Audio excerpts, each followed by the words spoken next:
ఈరోజు morning breakfast ఏం చేద్దామని ఆలోచిస్తుంటే మా బావ వచ్చి ఉగ్గాని బజ్జీ చేయమన్నారు. నేనేమో సేమే చేద్దామని అనుకున్నా.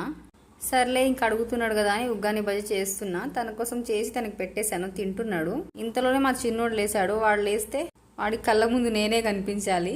నేను కాకుండా ఇంకెవరన్నా ఎత్తుకుంటే ఏడుస్తాడు బాగా. మార్నింగ్ టైం కదా, కొంచెం క్రాంకీగా ఉంటాడు. అదే నేను కనిపిస్తే ప్యాంపర్ చేస్తా కాబట్టి సైలెంట్ అయిపోయి నేను వచ్చి చూసేసరికి కిచెన్ అంతా పొగలు పొగలు. ఏంటా అని ఉరుకొచ్చి చూస్తే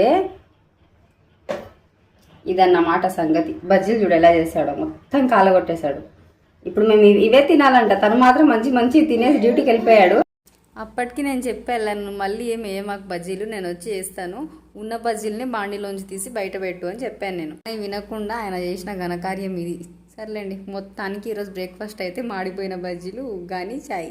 నేనైతే చాయ్లో ఉగ్గాని వేసుకొని తాగుతా, చాలా బాగుంటుంది టేస్ట్. నాకు చాలా ఇష్టం. ఇట్లా చిన్నప్పటి నుంచి ఇలానే తాగుతా. నా అలాగే ఎవరైనా ఉగ్గాని చాయ్ తాగితే కామెంట్ చేయండి. వీడియో నచ్చితే సబ్స్క్రైబ్. బాయ్.